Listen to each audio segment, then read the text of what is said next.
Alhamdulillah, wa salatu wa salam ala rasulillahi sallallahu alayhi wa sallam. Allahumma la ilma lana illa ma 'allamtana, innaka antal alimul hakim. Amma ba'd. Nous allons commencer par la grâce d'Allah subhanahu wa ta'ala avec un nouveau livre. Moussa. Avec un nouveau livre, et il s'agit de A'lam Sunnati al-Manshura. Ce qu'on appelle en français questions-réponses dans la croyance. Et ce livre a été écrit par le grand savant Al-Hafiz Al-Hakami, rahimahullah ta'ala, un savant contemporain. Mais quand vous lisez de ces livres, vous allez penser que c'est parmi les anciens. Et ce savant, il a écrit beaucoup de livres dans plusieurs sciences. Il a écrit dans la sira, dans la biographie du prophète sallallahu alayhi wa sallam. Il a écrit dans l'adab, il a écrit dans le comportement. Il a écrit un poème dans le comportement, un poème très bénéfique. Il a écrit dans la croyance. Et parmi ce qu'il a écrit dans la croyance, ce livre qu'on a étudié au nord à Parakou l'année passée, Sullamul Usul, ce poème d'environ 200 vers dans lequel ce noble savant nous a enseigné les fondements de notre religion. Et les savants disent qu'il a expliqué Sullamul Usul dans un livre de 3 volumes qu'il a appelé Ma'arijul Qaboul. Et ils disent ensuite qu'il a résumé maintenant Ma'arijul Qaboul et il a appelé A'lam Sunnati al-Manshura. Mi'atain Su'al wa Jawab fil Aqida. 200 questions-réponses dans la croyance. Et c'est ce que nous allons commencer maintenant, Inch'Allah.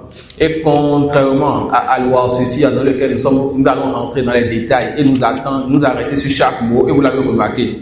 Dans Al-Wasitiyya, qu'est-ce qu'on faisait? On s'arrêtait sur chaque mot. Et on est encore dans l'introduction. Quand on va commencer et citer les versets, on prend un verset, on va faire le tafsir un peu de ce verset, dire les fawaïd et faire des réfutations.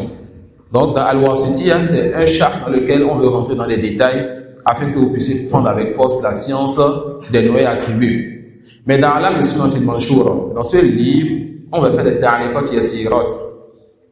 Il y a 200 questions et vous avez déjà étudié Sullamul Usul l'année passée.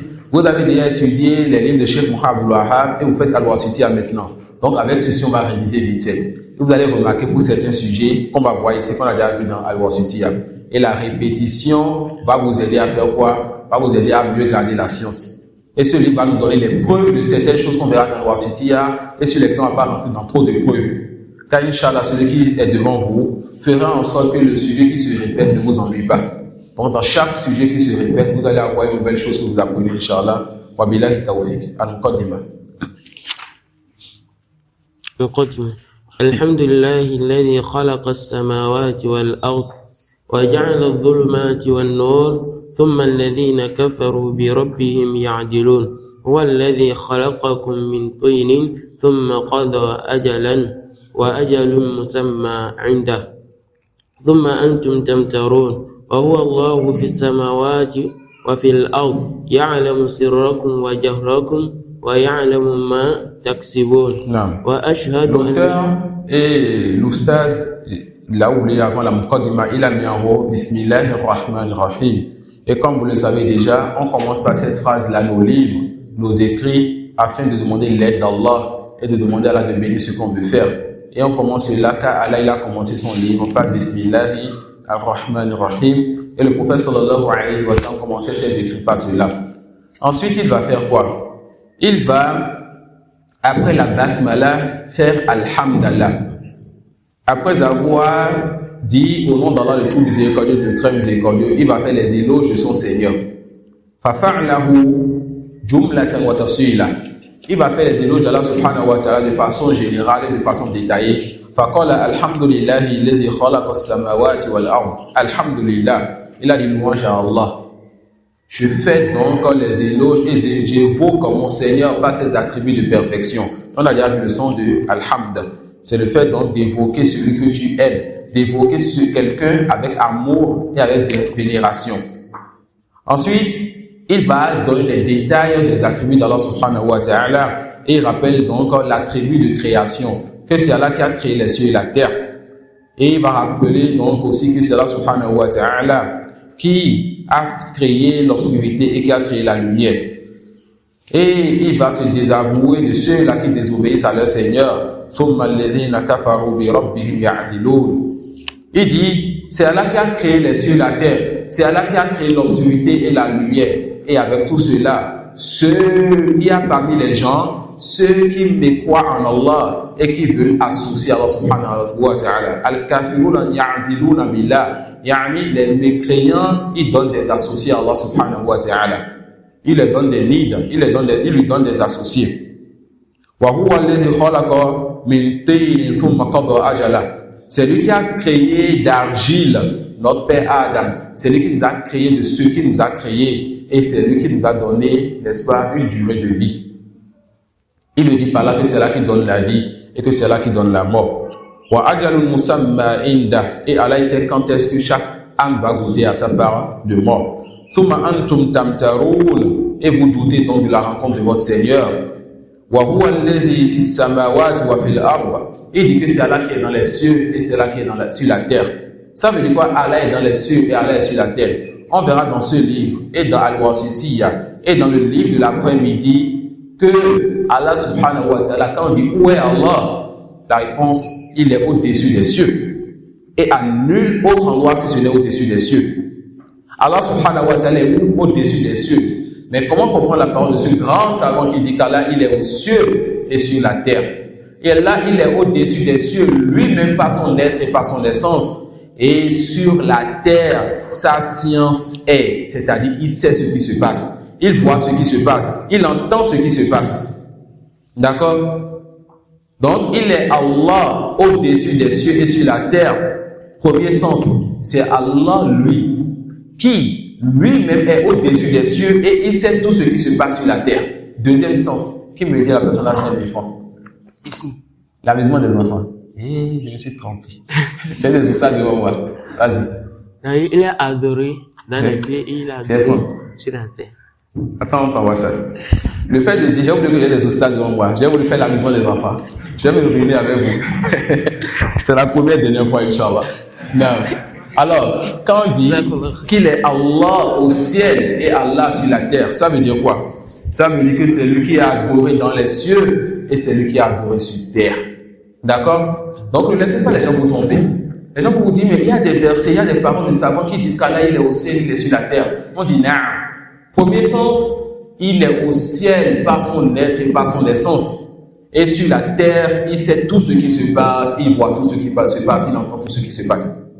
Deuxième sens, c'est lui qui est adoré dans le ciel par les anges et tout ce qu'il adore. Et c'est lui qui est adoré sur la terre par les hommes, les djinns et toutes les créatures. Vous avez compris les deux sens? Ça peut aller. Non. Il dit, donc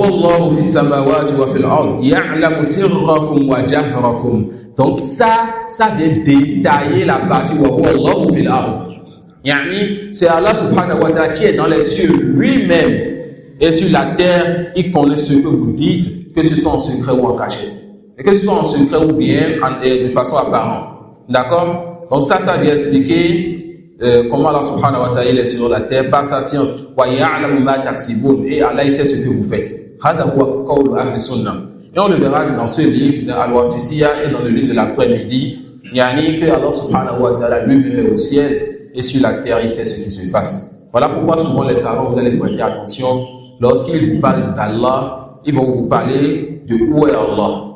Et en même temps, ils vont faire cela de Al-Ma'iyya. Allah est avec nous. Ils te diront le premier, où est Allah? Où est-ce qu'il est avec son être et son essence? Il est au ciel. Allah est avec nous. Comment? Avec sa science. Il sait ce qui se passe.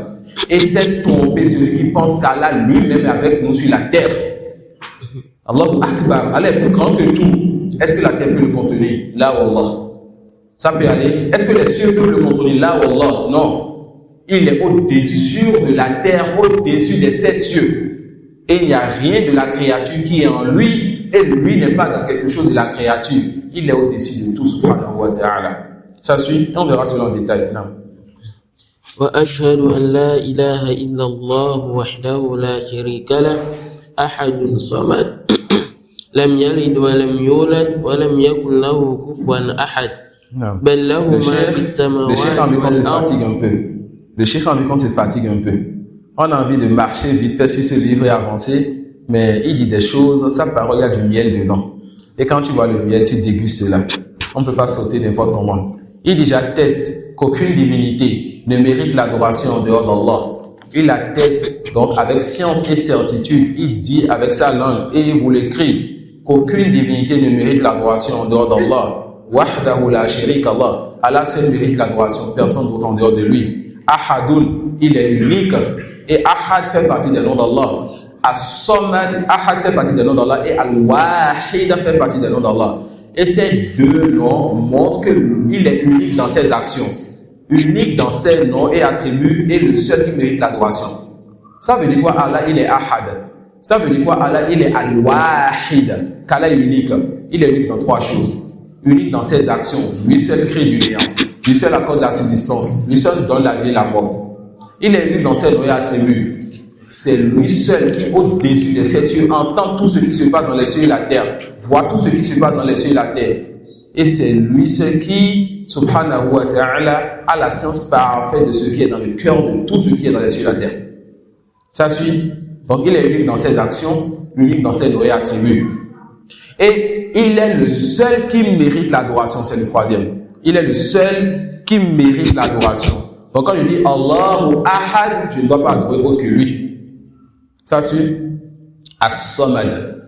As-Samad, on lui a donné plusieurs définitions dans plusieurs assises. Qui se rappelle des définitions de As-Samad?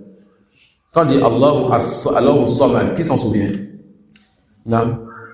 Celui dont on a besoin et qui n'a besoin de personne. Celui dont on a besoin et qui n'a besoin de personne. Autre chose? Celui vers qui toutes les créatures reviennent pour leurs besoins. Autre chose? Celui qui n'a pas de vide ni de creux en lui, parce qu'il se suffit de tout, il n'a pas besoin de manger ni de boire, il n'a rien besoin de rien, il est complet et parfait. Autre chose? Non. Arsène. Celui qui n'a pas engendré et qui n'a pas été engendré. D'accord? Donc quand je dis Allah, il est As-Samad. C'est celui dont tout le monde a besoin et il n'a besoin de personne. Quand je dis Allah Samad, vers lui revient donc toutes les créatures dans leurs besoins. Quand je dis Allah Samad, il ne mange pas, il ne boit pas, il n'a besoin de rien. Il n'a pas de creux ni de vide en lui. Quand je dis Allah Samad, ça veut dire qu'il n'a pas engendré, donc il n'a pas besoin d'un enfant qui va prendre soin de lui si Hacha. Il n'a pas été engendré, il n'a pas besoin d'un géniteur qui va le mettre au monde. Hacha. Vous avez compris ce sens? Ça veut dire ça, Allah As-Samad. Il dit, Lam yalid wa lam yulad, il n'a pas engendré, il n'a pas d'enfant. Il n'a pas besoin de cela. Avoir d'enfant est un manquement pour le Seigneur de l'univers, car il est As-Samad, celui qui se passe de toutes choses et de tout le monde. D'accord? Et s'il avait un enfant, il ne serait plus Ahad, il ne serait plus unique, le seul qui mérite l'adoration. Car l'enfant prend les attributs de son père. Si Allah avait un enfant, l'enfant serait une divinité comme lui. Alors on allait l'adorer avec son enfant. Ça suit. Il n'y aurait donc plus de tawhid, il n'y aurait donc plus une seule divinité qui mérite l'adoration. Mais on va dire quoi? Ne mérite l'adoration qu'Allah est son enfant. Et Allah n'a pas d'enfant. Ça suit. Voilà pourquoi toute personne qui donne un enfant à Allah doit forcément adorer cet enfant. Les Juifs ont dit que Uzair est le fils d'Allah. Pas tous les Juifs, ceux qui ont dit cela ont adoré Uzair. Les chrétiens ont dit que Isa, Jésus est le fils d'Allah. Ils l'ont adoré, on le sait. Les animistes, les polythéistes disaient, parmi les Arabes, que les anges sont les filles qu'Allah a eues avec les djinns, subhanallah. Ils ont adoré les anges, ils ont adoré les djinns. Les musulmans disent quoi? Allah est unique, il n'a pas d'enfant, il n'a pas de compagne.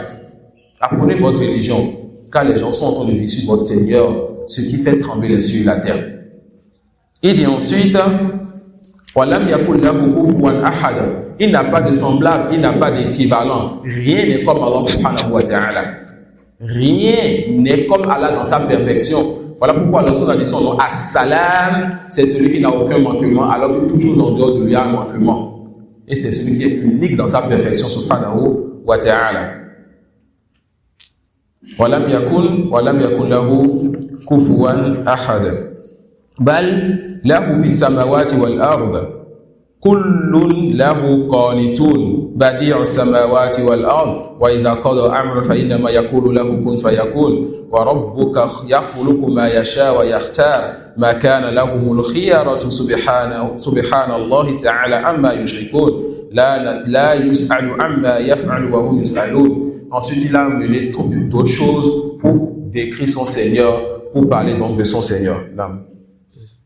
وأشهد أن سيدنا ونبينا محمدا عبده ورسوله أرسله بالهدى ودين الحق ليظهره على الدين كله ولو كره المشركون صلى الله عليه وسلم وعلى آله وصحبه الذين قضوا بالحق وبه كانوا يعدلون وعلى التابعين لهم بإحسان الذين لا ينحرفون عن سنتي ولا يعدلون بل إياها يكتفون وبها يتمسكون وعليها يوالون ويعادون وعندها يقفون وعنها يذبون ويناضلون وعلى جميع من سلك سبيله وكفى أثرهم إلى يوم يبعثون.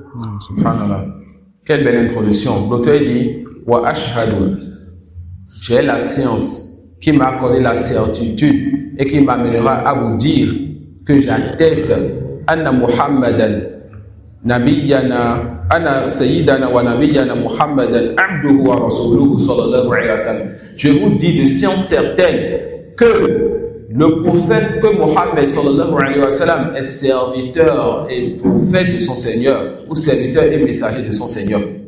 Est-ce qu'il est permis de dire Sayyiduna Mohammed?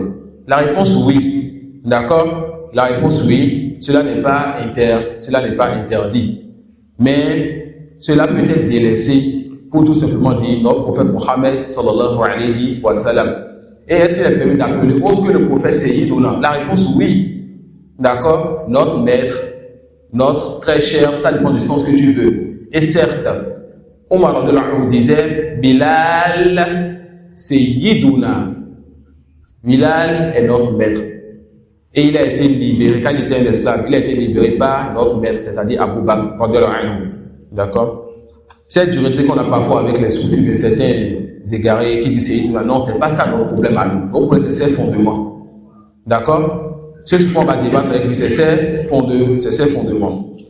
Il dit, j'atteste avec certitude, j'atteste donc que le prophète, que Mohammed sallallahu alayhi wa sallam est le serviteur d'Allah, donc on ne l'accorde pas. Il est le messager d'Allah, donc on prend son messager, on ne le rend pas védique. Arsalahu bil huda wa dinil haqq.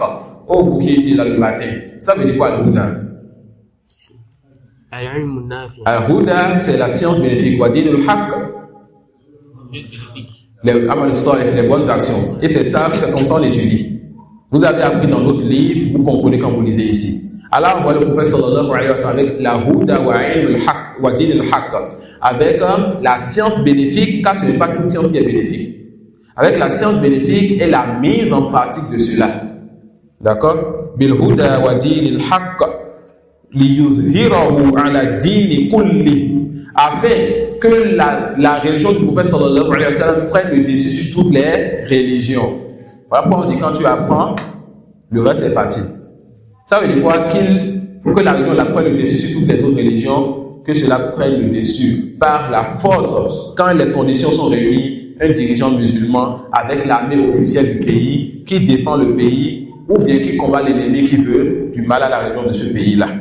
Ça suit? Ou bien ce qui sera à tout temps et à toute époque le fait que la religion prenne le dessus par le fait qu'il y ait parmi les musulmans ceux qui étudient et qui enseignent et qui partagent. Car ceux-là partagent le bien là. Ceux-là sont les médecins des cœurs. Ceux-là réforment les cœurs et par la suite, les gens sont droits dans leur religion et dans leurs affaires. Il dit liyuzhirahu ala dini kullihi walau kariha al-mushrikun. Allah subhanahu wa ta'ala a envoyé le prophète sallallahu alayhi wa sallam avec cette religion pour que cette religion prenne le dessus sur toutes les religions, même si les polythéistes détestent cela. Même si les polythéistes ne sont pas d'accord pour cela, cette religion prendra le dessus sur toutes les autres religions. Et il dit, rahimahullah ta'ala, sallallahu alayhi wa sallam wa ala alihi wa sahbihi, On a déjà vu ça et quoi, sallallahu alayhi wa sallam, qu'Allah, on demande à Allah de faire l'éloge du prophète sallallahu alayhi wa sallam auprès des anges qui sont auprès de lui. D'accord? Wa sallam, on demande à Allah, on invoque à Allah qu'il préserve le prophète de tout manquement, de toute imperfection. Dans l'autre livre, il a dit wala alihi, yani sur ses suiveurs. Mais ici, il a dit alihi wa sahbihi. Quand les deux viennent, al, c'est sa famille. Et sahb, c'est ses compagnons. Donc ici, l'auteur, il invoque pour le prophèt sallallahu alayhi wa sallam, pour sa famille, ensuite ceux qui l'ont suivi, alladhina qabbaw bil haqqi wa bihi kanu ya'dilun, ceux-là qui ont jugé par la vérité et qui sont restés justes donc dans cela. Wa 'ala tabi'ina lahum bi ihsan. Donc soit les savants vont vous faire la prière, ils vont vous faire salatullahi ala nabi. Ensuite, sur les al, ils se taisent. Et quand ils se taisent, le mot al renferme sa famille, ses compagnons et toute personne qui le suit dans le bien. Ou bien ils vont distinguer. Ils vont dire qu'Allah fasse les éloges de notre prophète sallallahu alayhi wa sallam auprès des anges qui sont auprès de lui. Ensuite, sur sa famille, alihi. Ensuite, ses compagnons, wa sahbihi. Ensuite, ceux qui le suivent en bien, wa tabi'ina lahum bil ihsan. Et qu'Allah nous compte parmi ce troisième et dernier groupe. Il dit alladhina la yanharifuna an sunnati wa la ya'dilun, qui sont ceux-là qui suivent de la meilleure des façons le prophète sallallahu alayhi wa sallam. Tu prends ce paragraphe, tu fais une khutbah dedans et tu dis bismillah en tout, n'est-ce pas? Tu prends ce paragraphe, tu mémorises ça et tu fais une khutbah, très très bonne khutbah inshallah, car il a apporté des choses très importantes ici. Il dit c'est qui ceux-là qui suivent le prophète de la meilleure des façons. Il dit ça de ceux-là qui ne se détournent pas de sa sunna, ceux-là qui ne se détournent pas de sa voie. Lorsque le prophète Dieu t'enseigne, tu mets en pratique, tu t'y accroches, tu suis cela. Ceux-là qui ne se détournent pas donc de sa voie. Bal iyaha yaktafoun. Au contraire, c'est des gens qui suivent donc sa voie, sallallahu alayhi wa sallam. Wa biha yatamassakoun, et se cramponnent donc à sa voie et à sa sunna. Wa alayha yuwaluna wa yu'adun. Et c'est autour, et prêtez attention à ceci, mes frères, surtout à notre époque. C'est autour de l'islam et de la sunna qu'on fait l'alliance et le désaveu. Prêtez attention à ce point. L'alliance et le désaveu, al-wala wal-bara.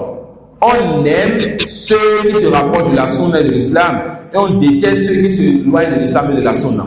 C'est autour de notre religion qu'on fait l'alliance et le désaveu. Celui qui fera l'alliance et le désaveu autour d'un cheikh est rentré dans ce qu'on appelle la hizbiyya. Et ça, c'est un égarement. On ne fait pas l'alliance et le désaveu autour d'une personne, mais on fait l'alliance et le désaveu autour de la vérité. Et la vérité, c'est ce qui est dans le livre d'Allah et la sunna du prophète sallallahu alayhi wa sallam. Le cheikh peut se tromper, on regarde son type d'erreur et Allah nous permettra de voir comment se comporter envers les catégories d'erreur. Mais la vérité reste vérité. Même si le cheikh s'est trompé, toi tu restes avec la vérité, même si ton oustaz, ton cheikh s'est trompé. Ça suit. Et il dit, rahimahullah ta'ala, wa indaha yaqifun, c'est avec la sunna qui reste. Et il y avait parmi les gens, donc ce qu'on appelle les waqaf.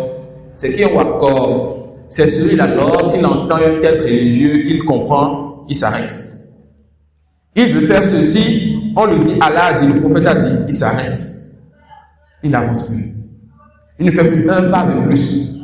Le prophète sallallahu alayhi wa sallam a dit, Ali, son neveu, prend donc l'étendard. Le prophète, c'est le dirigeant des musulmans.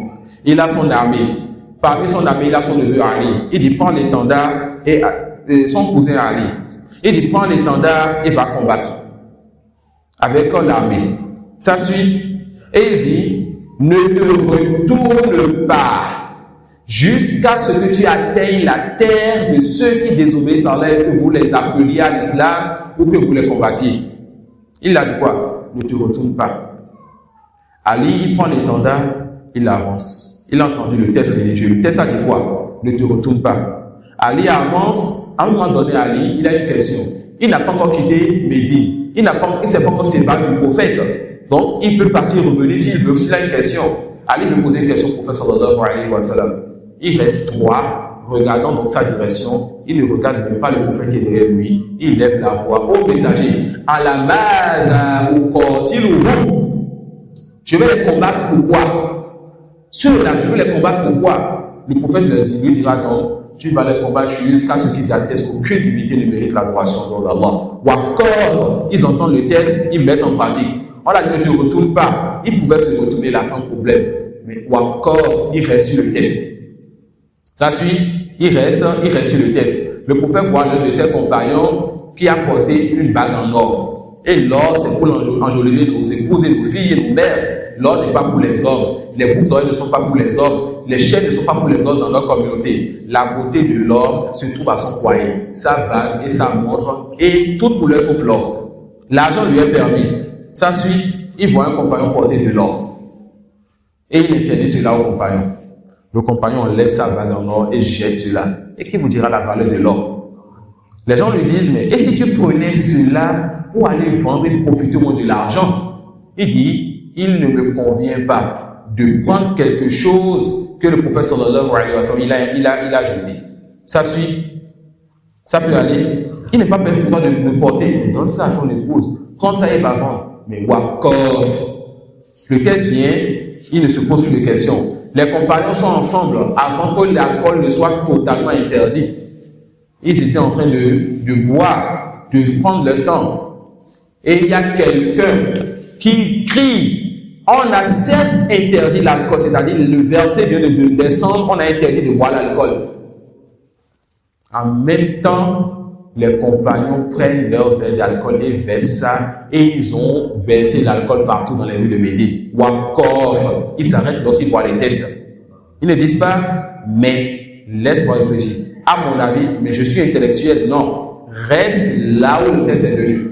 Tu es en train de marcher vers quelque chose, tu questionnes le stade, il dit c'est interdit, reste là. Quelqu'un va voir l'imam Ahmad et l'imam Malik pour lui dire, je veux faire le Hajj, mais je veux commencer depuis la mosquée du prophète sallallahu alayhi wa sallam. C'est là qui sera l'endroit où je vais faire l'ihram. L'imam lui dit non, c'est pas là que tu dois commencer, c'est à tel endroit. Il dit non, mais cet endroit est plus proche de Makkah. Si je commence depuis la mosquée du prophète, je vais commencer plus tôt et j'aurai plus de marche et plus de récompenses. L'imam lui dit non, je crains pour toi que tu sois éprouvé ou que tu aies dans un trouble à cause de ce que tu veux faire. Il dit quoi? Parce que je veux faire un bien, on va me punir pour cela. Il dit non. Parce que tu veux contredire donc la voix du prophète sallallahu alayhi wa sallam. Le prophète sallallahu alayhi wa sallam dit ceci, et toi tu penses que tu peux faire mieux que lui? Il était à Médine, mais lui, il commençait son adoration à un endroit. Et toi tu veux commencer plus tôt pensant que tu peux faire mieux que lui. Dans le cas là, vous comptez parmi ceux-là qui, lorsqu'ils entendent la révélation et qui comprennent la religion, l'islam a interdit ça, point. Tu n'as pas le temps de demander pourquoi. Les compagnons ne disaient pas pourquoi c'était interdit. Tu n'as pas le temps de demander est-ce que c'est interdit ou bien interdit. C'est pas la différence entre les deux. Interdit, c'est haram. Tu fais, c'est le péché. Interdit, c'est makruh. Si tu fais, tu n'as pas de péché. Si tu délestes, pour Allah, tu es récompensé. Non. Eux, ils n'avaient pas le temps de faire ces sujets de jurisprudence. On demandait c'est haram et c'est makruh. Le prophète a interdit. Et si on dit que c'est détestable, qui est-ce qui déteste la chose? Allah et son messager. Enfin, tu fais ce qu'Allah et son messager détestent, même si tu n'as pas de péché, celui qui craint Allah va délaisser donc le détestable s'il grandit en foi. Ensuite, il dit, rahimahullah ta'ala, wa indahu yakifun wa anha yazubuna wa yunadilun.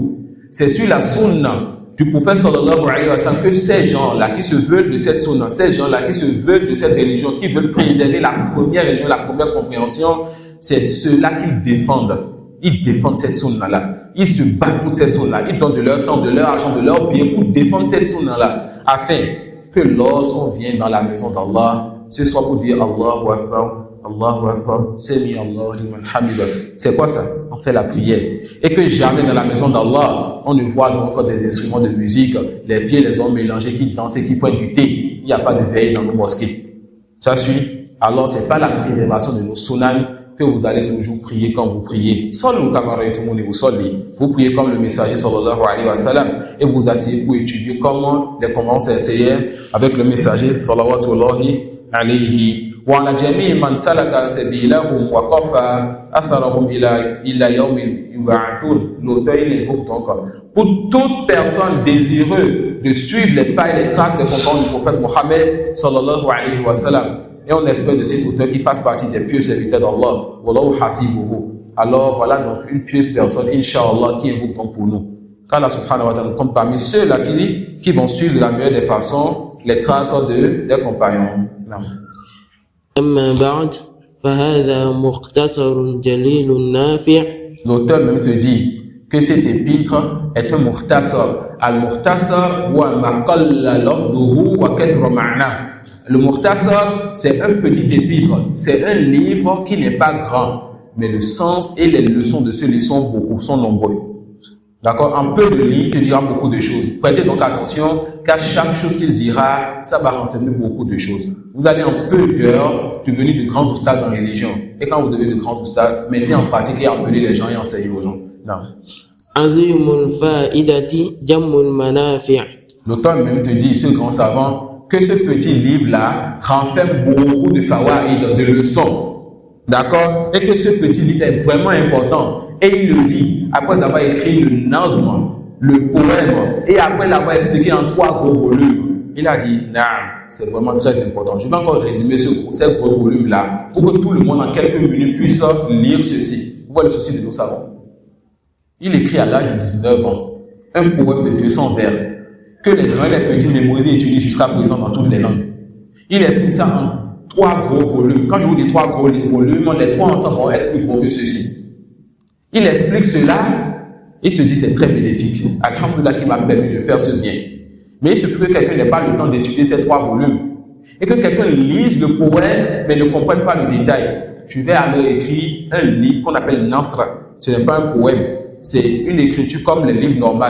Alors je vais écrire un livre comme ça, où je vais maintenant mettre en question-réponse la meilleure façon d'enseigner. Jibril, quand il est venu nous enseigner la religion, quand il a enseigné la religion aux compagnons, comment il a enseigné? Question-réponse. C'est quoi l'islam? Le pouvoir de l'islam est. C'est quoi la foi? Le pouvoir de la foi est. C'est quoi la bienfaisance? Le pouvoir de la bienfaisance est. Le jour dernier, donne-moi celle-ci. Le pouvoir répond. Question-réponse. À la fin, le pouvoir dit quoi? C'est Jibril qui est venu vous enseigner votre religion par ces questions-réponses. Alors, il vous écrit encore ces sujets-là en question-réponse pour que quelqu'un ne dise pas le jour dernier, Seigneur, je n'ai pas su. Et subhanallah. Vous avez dit à quelle heure j'étais rentré à la maison hier? J'étais allé rendre visite à mes parents sur la voie de Ouida là-bas à Kokokodji. Et depuis une dizaine d'années, je n'avais jamais regroupé tous mes parents pour leur parler Jumlatan de l'islam comme je fais avec vous. C'est des non-musulmans. Ça suit. Il y avait 4 de mes tantes. 2 d'entre elles, je les parle une fois en passant. Chacune d'entre elles a son excuse. Mais il y a 2 autres, je les ai encore jamais parlé à cause de certaines situations. D'accord? Mais hier, j'avais l'opportunité de réunir tous. On riait, on mangeait, on blaguait. J'ai dit, on va finir de manger là, il y aura un léger prêche. D'accord? Et lorsqu'on a fini le prêche, l'une d'entre elles a dit qu'on ne m'a jamais expliqué la religion de cette façon. On ne m'a jamais expliqué la religion de cette façon. Je dis, subhanallah, depuis des années j'étudie. Depuis des années j'enseigne à des dizaines, des centaines de personnes.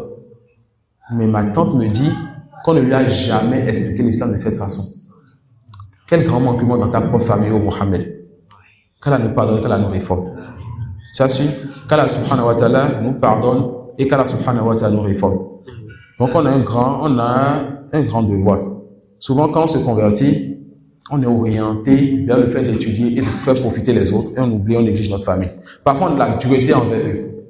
Ou bien quand on était un musulman à la base et qu'on a goûté à la sunna, on a goûté à ce plaisir-là et qu'on veut maintenant se réformer et essayer de se rapprocher plus d'Allah, qu'est-ce qui se passe? On est négligent envers notre propre famille. Et c'est la sonde d'Allah sur beaucoup d'entre nous. Revenez donc vers vos familles et essayez donc de la meilleure des manières de voir comment vous allez les toucher.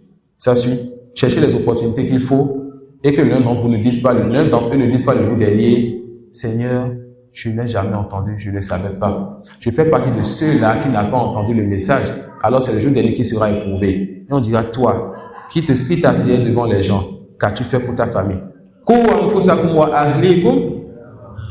Préservez votre personne et votre famille d'un feu dont le dessus sera les hommes et les pierres. Qu'Allah subhanahu wa ta'ala nous pardonne et nous réforme. Alors, on dit quoi? Il dit, فَهَذَا مُخْتَصَرٌ جَلِيلٌ نَافِعٌ. Azimul fa'idati jammul manafi'. Il dit quoi? Que ce livre en fait beaucoup de bien. Et quand on étudie, on doit enseigner. On doit commencer par nos proches. D'accord? On doit commencer par nos proches et patienter avec eux. Et de la meilleure des façons. On ne va pas aller vers nos proches avec un livre de Bismillah. L'auteur a dit non.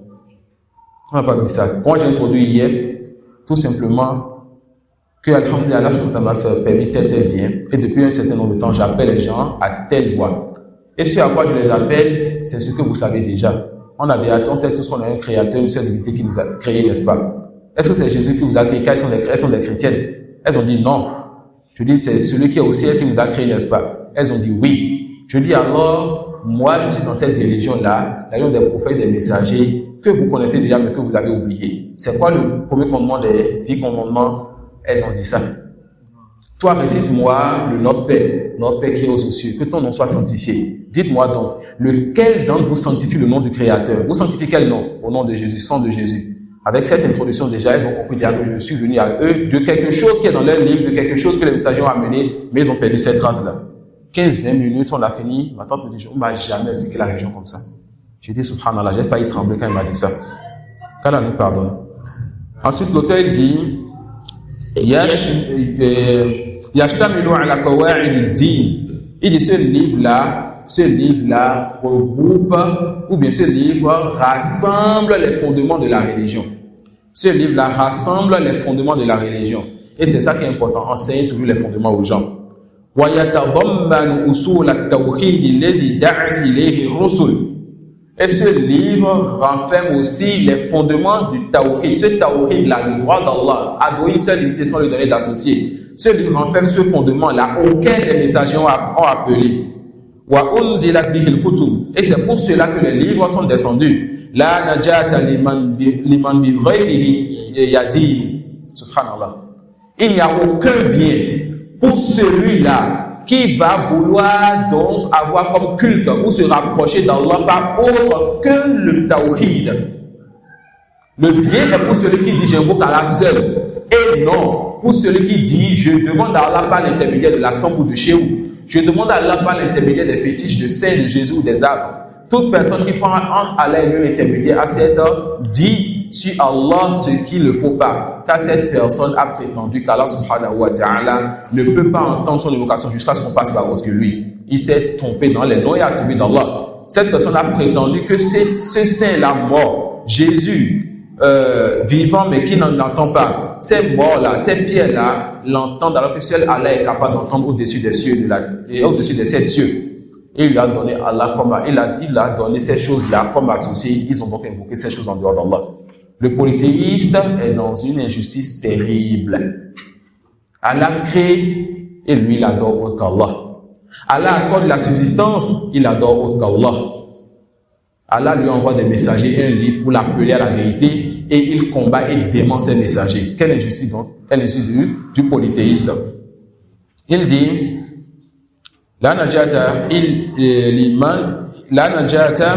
liman bighayrihi yadinu wa yadullu wa yurshidu ila sulukil mahajjatil bayda. Cette religion, elle vous montre un chemin qui est droit et qui est clair.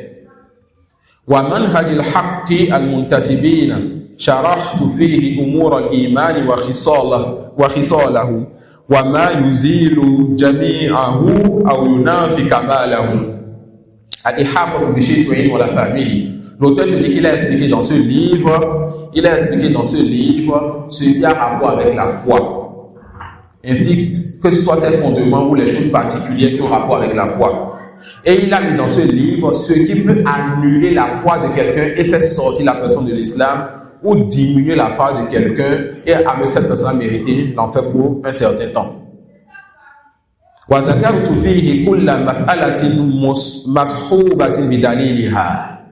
la méthodologie des gens de la sunna. Voilà la méthodologie des salafis. Le fait de ne jamais t'enseigner quelque chose sans t'apporter la preuve. Le fait de ne jamais rien t'apporter de leur tête. Car ils sont des créatures, ils ont des manquements. Allah est le créateur et c'est lui le parfait. Sa parole est la preuve. Nous, notre raison, c'est pour suivre la preuve.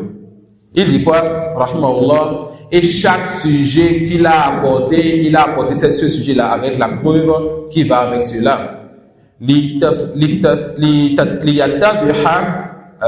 أمرها وتتجلى حقيقتها ويبين سبيلها. Pourquoi il a apporté la preuve de chaque sujet afin que ce sujet soit clair et que la voie qui mène vers cette réalité soit connue et qu'il n'y ait plus de doute sur cela. واقتصرت فيه على مذهب أهل السنة والاتباع. Et c'est ça qu'on vous a dit plus d'une fois. Le cheikh ici, il s'est limité au fait de vous enseigner la vérité, la position des gens de la sunna. Et c'est étonnant de voir quelqu'un qui ne maîtrise pas un sujet parmi les sujets des fondements des gens de la sunna et qui s'occupe par le fait de connaître les réfutations, les mises en garde et les erreurs des innovateurs sur ce sujet. Attention, on ne dit pas tu dois maîtriser toute la religion avant de connaître les mises en garde. Tu dois maîtriser toute la religion avant d'écouter les mises en garde. Mais sache que les mises en garde, les réfutations sont un grand bien pour une catégorie des musulmans. Qui sont ces musulmans? Ceux qui connaissent les sujets de base, les fondements qui ont rapport avec cela. Ça suit? Quand est-ce que tu entends qu'on appelle l'ambiguïté, et ça s'accroche à ton cœur. Tu entends la réfutation et tu es dans deux cas. Celui qui a réfuté a une faible réfutation, alors l'ambiguïté reste et tu t'égares. Ou bien la personne a bien réfuté, mais comme tu n'as pas encore un fondement, certaines bases, cette réfutation n'arrive pas à enlever l'ambiguïté de ton cœur, car ton cœur n'était pas préparé. Ça suit? Car ton cœur n'était pas préparé. Alors, on ne te demande pas apprendre toute la religion avant de connaître les égarements. Non. Chaque égarement ou ambiguïté que tu veux étudier, essaie de connaître le fondement qu'il faut avant d'aller là-bas. Car ce fondement est comme un vaccin pour toi. Quand tu entends l'ambiguïté, ça va faire quoi? Diminuer l'effet du vaccin et ça t'expose un peu plus. Ensuite, l'oustaz ou le chef va expliquer et réfuter l'ambiguïté et il va encore te préserver ta santé et tu es préservé maintenant de cette ambiguïté parmi tant d'autres. Mais quand tu n'es pas vacciné et que l'ambiguïté, tu l'écoutes, là, la maladie, tu l'as prise. Qu'est-ce qui se passe maintenant? Ce n'est plus une réfutation, tu veux écouter. Mais tu es atteint d'un mal, tout comme l'autre égaré atteint du mal. Et la réfutation pour toi maintenant, c'est comme si on est en train de te réfuter. Quand tu as pris l'ambiguïté, tu n'es plus ici quelqu'un qui va, mais tu es quelqu'un ici qui veut être soigné quand la nous en préserve. Et comme les personnes se sont égarées après avoir écouté des ambiguïtés. D'accord? L'imam Ibn Qayyim, lui, quand il te fait des réfutations, et c'est comme ça pour Ibn Taymiyyah aussi, tu vas le lire tellement que parfois tu as pensé que l'erreur, c'est ça la vérité. Car il rentre en détail. Ensuite, quand tu rentres maintenant dans la réfutation, il te fait sortir. Voilà pourquoi ils ont mis des étapes pour étudier le livre. Quand tu as suivi ces étapes, que tu rentres dedans, tu savoures. Parmi les deux Ibn Qayyim, As-Sawa'iq al-Mursala, ou Mukhtasar al-Sawa'iq al-Mursala, l'un de ces grands livres dans lesquels il a réfuté les Jahmiyyah d'une réfutation pas possible. 4 volumes, j'ai ça. 4 gros volumes. Et il y a beaucoup de réfutations, beaucoup de bien dans ce livre-là. Avec certains étudiants chez Ahmad, alors que nous étudions maintenant, on a fini al-Hamad, on étudie à Tedmouriya. On a encore des assises entre nous, certains Égyptiens et moi, où on lit des livres entre nous, 1 ou 2 fois par semaine dans la mosquée, entre nous. On a fini certains livres bénéfiques par la grâce d'Allah, parmi lesquels de gros livres. Et on a dit au chef qu'on veut lire un nouveau livre. Et que le livre qui nous intéresse, c'est Mukhtasar as-Sawa'iq al-Mursala. Donc, on va questionner notre chef pour lui dire qu'on veut lire entre nous étudiants un livre. Pour qu'ils disent, lisez, non. Vous n'avez pas encore le niveau de ce livre-là. Le chef l'a dit quoi? Non, délaissez ce livre d'abord et lisez votre livre. On a alors pris une explication de Umdat al-Ahkam et c'est ça qu'on a commencé. Car il se peut, il sait qu'il se peut qu'on rentre dans ce livre, qu'on voit certains sujets et que ça nous prenne la tête. Et vraiment, il y a parmi ce livre, il y a dans certains sujets qui ont besoin d'avoir certains fondements. Sinon, tu peux penser que Ibn Qayyim certains ont trompé sur certains sujets qui ne s'est pas trompé. Tout comme certains pensent que Ibn Taymiyyah s'est trompé sur certains sujets, dont certains de nos grands savants, qui continuent à dire jusqu'à présent tel sujet de croyance, Ibn Taymiyyah s'est trompé dessus. On dit, Ibn Taymiyyah ne s'est pas trompé, c'est toi qui n'as pas compris sa parole. D'accord? Donc c'est très important de savoir comment rentrer dans le livre de ces gens-là. Il dit, ويزيل جميعه أو ينافي كماله وذكرت فيه كل مسألة مصحوبة بدليلها ليتضح أمرها وتتجلى حقيقتها ويبين سبيلها واقتصرت فيه على مذهب أهل السنة والاتباع وأهملت أقوال أهل الأهواء والابتداع. Il te dit encore, je me suis limité à vous enseigner la parole des gens de la sunna. Et j'ai négligé et délaissé la parole des innovateurs. On va dire, ah non, Cheikh c'est un moumeïa. Cheikh c'est quelqu'un de laxiste en religion. Il parle seulement de la vérité, mais pas parler du faux. Vous ne connaissez pas Cheikh, c'est un Rabbani. Il vous enseigne la vérité, on vous enseigne le faux. Afin que lorsque vous allez apprendre le faux, vous allez maîtriser ce faux. Et quand vous allez vous lever de ses assises et que vous allez réfuter, ils vont dire voilà des réfutations de personnes qui ont étudié. Une série de réfutations, 8 audios, 9 audios, 10 audios, tu écoutes, tu n'apprends rien dans ta religion. Tout ce que tu retiens, c'est que le nom de cette personne, c'est un égaré. Nam, c'est un égaré. Ça peut aller. On est d'accord que c'est un égaré. Mais tu m'as perdu le temps pendant des semaines pour j'écoute tes réfutations et je n'ai rien appris parmi les fondements de la religion. Tu m'as rien enseigné de nouveau. Quand tu penses à ces égarements et ces fondements, tu n'arrives pas à me montrer les fondements qui sont erronés et comment le réfuter. Je ne suis pas capable, moi, après avoir écouté tes réfutations, de dire à quelqu'un ne coupe plus un tel, pas dire pourquoi. Je ne suis pas capable de lui expliquer pourquoi il ne faut pas écouter. Je vais lui dire, va écouter tel audio. Il a forcément le temps comme toi pour écouter un audio, et si c'est une série d'audio. Voilà pourquoi on déteste beaucoup de personnes qui vont partager ce que vous connaissez comme imam égaré contemporain. Ça peut aller. On leur parle, ils ne reviennent pas.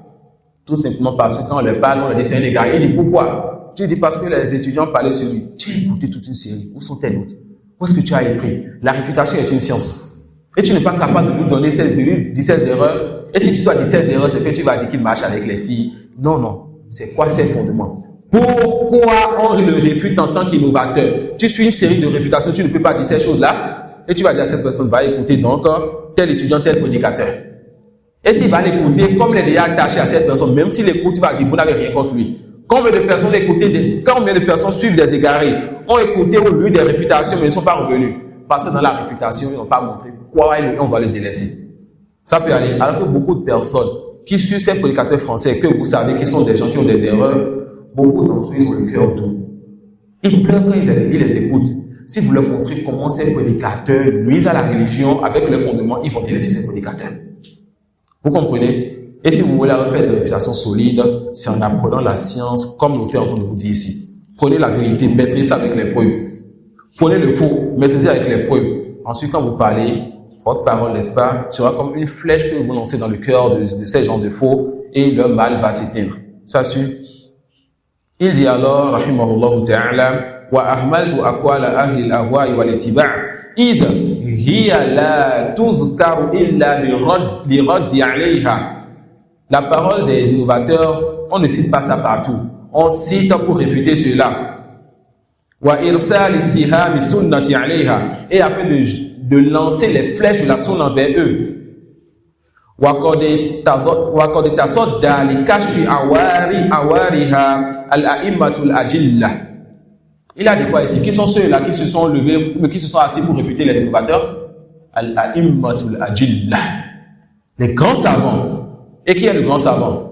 Tu es le grand savant avec ton petit âge. Et ta petite taille, si tu veux, si tu as maîtrisé les fondements des gens de la sunna, les fondements des innovateurs. Ça suit? Le grand savant n'est pas forcément celui qui a blanchi sa barbe dans la religion. Le grand savant, c'est celui qui a maîtrisé les fondements. Celui qui te parle, Inch'Allah, faisait partie de nos grands savants. Et cela depuis très tôt. Ibn Taymiyyah a commencé très tôt. Déjà à 16 ans, on s'asseyait déjà pour faire des fatwas. Parmi nos savants, ceux qui n'ont pas vu 40 ans, que ceux qui sont morts dans la trentaine, comme qui? Imam Nawawi, n'était-il pas un grand savant? Et les exemples sont multiples. Donc quand il te dit que seuls les grands savants doivent réfuter, est-ce que ça veut dire que les étudiants ne réfutent pas? La réponse non. Quand tu maîtrises les fondements d'un sujet chez les gens de la sunna et les fondements chez les innovateurs, réfute les groupes, réfute les égarés. Tu es grand savant sur ce sujet, dans ce sujet que tu maîtrises. On ne ferme pas la porte de la réfutation et on n'ouvre pas la porte de la réfutation à tout le monde. Mais on dit rentre dans la réfutation, réfute celui qui a maîtrisé deux choses, les fondements des gens de la sunna sur ce sujet au moins et les fondements des innovateurs sur ce sujet au moins, afin qu'ils ne disent pas sur l'innovateur ce qu'il n'a pas dit et afin, n'est-ce pas, qu'il soit juste dans sa réfutation. Cheikh Al-Islam Taymiyyah, lorsqu'il réfutait, vous savez ce qu'il faisait? Il va prendre Al-Razi par exemple, il va écrire tout 5, 6, 10 volumes juste pour réfuter une seule personne. Mais tu vas apprendre de feuille en feuille, de feuille en feuille, de feuille en feuille. Tantôt, il va s'arrêter et te dire, et les gens ont dit que cet imam innovateur égaré a dit telle parole et ça c'est pas vrai. On appelle ça al-insaf fi radd. Et ne fait cela que ceux qui craignent Allah. Les gens de la sunna ne sont injustes envers personne, ni les innovateurs, ni les mécréants. Quand tu veux réfuter, tu réfutes en fonction de ses erreurs, tu touches ses fondements. Et tu ne dis pas ce qu'il n'a pas dit. Et quand tu entends qu'on lui attribue ce qu'il n'a pas dit, tu corriges cela. Car dans ta réfutation, tu enseignes aux gens, et dans ta réfutation, tu l'appelles lui aussi. De sorte que s'il lit ta réfutation, qu'il revienne. Ça suit? Voilà pourquoi même dans la réfutation, il faut avoir une part de douceur. Même dans la réfutation, il faut avoir quoi? Il faut avoir une part de douceur. Tu es dur avec lui avec une main et tu l'attires avec une autre main. Tu le montres que tu es jaloux de ta religion, que tu détestes ce qu'il a fait d'une main et avec une autre main, tu espères pour lui la miséricorde.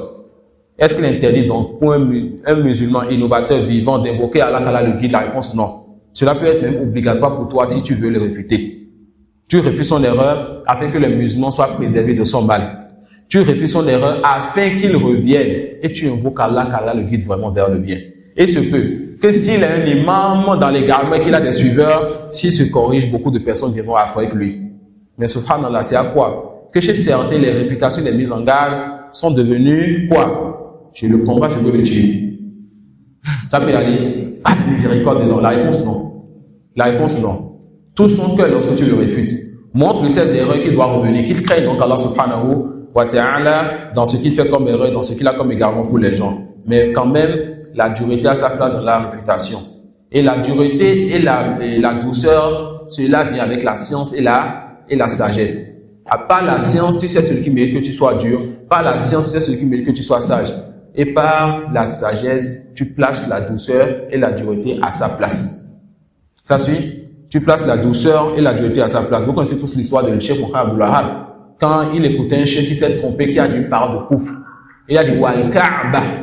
Ce cheikh faisait un coup, il veut se lever. Il a fait quoi? Il a juré par la maison d'Allah. Est-ce que ça c'est vrai? Non. Cheikh Mohammed, il a fait quoi? Il va vers cette personne pour dire, je suis un jeune qui est venu, j'ai écouté ton prêche, est-ce que je peux lire le Coran sur toi? Ça suit? La personne l'écoute, il vient sur l'Ila fi Quraysh et il se trompe. La personne le corrige, il dit voilà. Allah dit, فَلْيَعْبُدُوا رَبَّ هَذَا الْبَيْتِ, qu'ils adorent donc le Seigneur de cette maison. Mais toi, tu viens de jurer par la Kaaba, tu viens d'adorer la Kaaba par ta parole. Le cheikh dit, oh mon fils, merci à toi, jazakallahu khayran. D'accord? Jazakallah khayran. Donc, dans la réfutation, cherchez à toucher les fondements et laisser la vie privée des gens. Dans la réfutation, faites preuve de douceur quand la douceur a sa place et de dureté quand ça a sa place et soyez sage dans cela.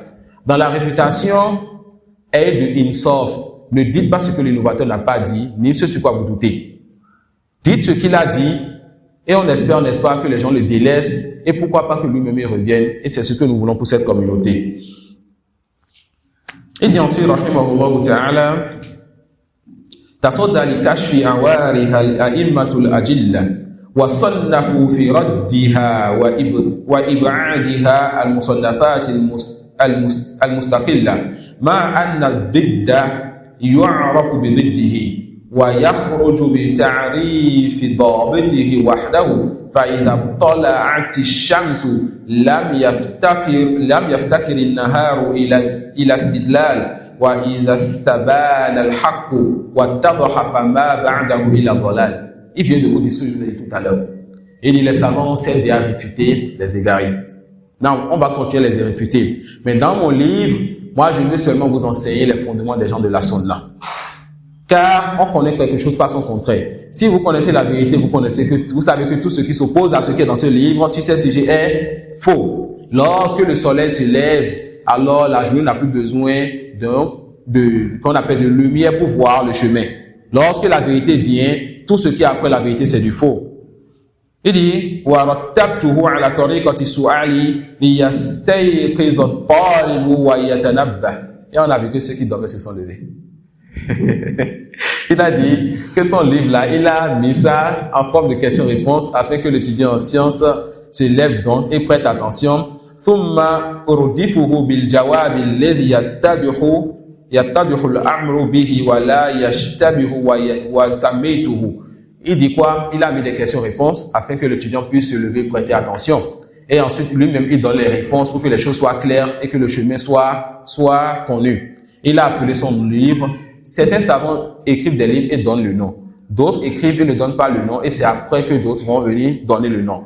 Lui-même il a appelé son livre A'lam sunnatil manshura li'a'tiqad ta'ifatin najihatil mansura. Il a appelé son livre yani cette trace-là par lesquelles on va connaître qu'on appelle ce groupe-là qui est sauvé, ce groupe-là qui va réussir, la croyance de ce groupe. D'accord? A'lam sunnatil al-manshura li'a'tiqad ta'ifatin najihatil mansura. Dans ce livre, le titre vous dit que dans ce livre, il va vous montrer les traces, les pas qu'a suivi le groupe sauvé, le groupe qui a réussi dans leur croyance. Alors, ayez la même croyance qui va vous enseigner dans ce livre. Vous serez donc sur les traces de ce groupe sauvé. Ayez la même croyance qui va vous enseigner dans ce livre. Vous allez obtenir ce qu'ils ont obtenu. Qu'est-ce qu'ils ont obtenu? Allah a fait les éloges. Et vous allez dire leurs éloges jusqu'à la vie dernière. Allah dit, Radiyallahu anhum wa radu an. Allah est satisfait d'eux. Allah les agrée et ils sont aussi satisfaits de leur Seigneur. Sauf encore là, c'est sur ça qu'on va s'arrêter. Wallah as'alu an yaj'alahu ibtigha'a wajhihi al-a'la. Il demande la sincérité à Allah. Qu'Allah fasse que ce livre soit un épître qu'il a écrit sincèrement donc pour lui. Wa an yanfa'na bima 'alimna. Et qu'Allah nous rende bénéfique ce que nous étudions. Wa yu'allimana ma yanfa'una. Et qu'Allah nous enseigne toujours ce qui nous sera bénéfique. Ni'matan minhu wa fadla. Quand Allah te guide vers la science, que tu apprennes ta religion, c'est une grâce d'Allah sur toi. C'est une grâce qui t'accorde, un bienfait qui t'accorde. Innahu ala kulli shay'in qadir. Allah, il est capable de tout. Wa bi'ibadihi latifun khabir. Et Allah subhanahu wa ta'ala est doux envers ses serviteurs. Allah, il connaît, parmi les sens du nom d'Allah, Al-Latif, on l'a vu l'année passée, vous en souvenez, ça a un sens qui est proche de Khabir, celui qui connaît les choses les plus délicates, les plus cachées. D'accord? Donc Allah subhanahu wa ta'ala, il est doux envers ses serviteurs et il sait les choses les plus délicates, les plus cachées donc de ses serviteurs. C'est lui qui sait ce que tu fais quand tu es dans l'ombre, quand tu es seul dans ta chambre. C'est lui qui sait ce qui se passe dans ton cœur. Crains-le donc car rien ne se passe dans les cieux et la terre, ni à l'intérieur de ces créatures sans qu'il ait une science parfaite de cela. Wa ilayhi al-marji'u wal masir, et vers lui nous allons retourner. Wa huwa maulana wa ni'mal maula wa ni'man nasir. Et Allah subhanahu wa ta'ala, c'est lui, n'est-ce pas, que nous prenons comme allié et il prend ses serviteurs pieux comme alliés. Et Inch'Allah, la prochaine assise, nous allons commencer avec la première question de ce livre. Wa billahi tawfiq, wallahu a'lam, wa subhanaka wa bihamdik, ashhadu an la ilaha illa anta astaghfiruka wa atubu ilayk. Jazakumullahu khairan.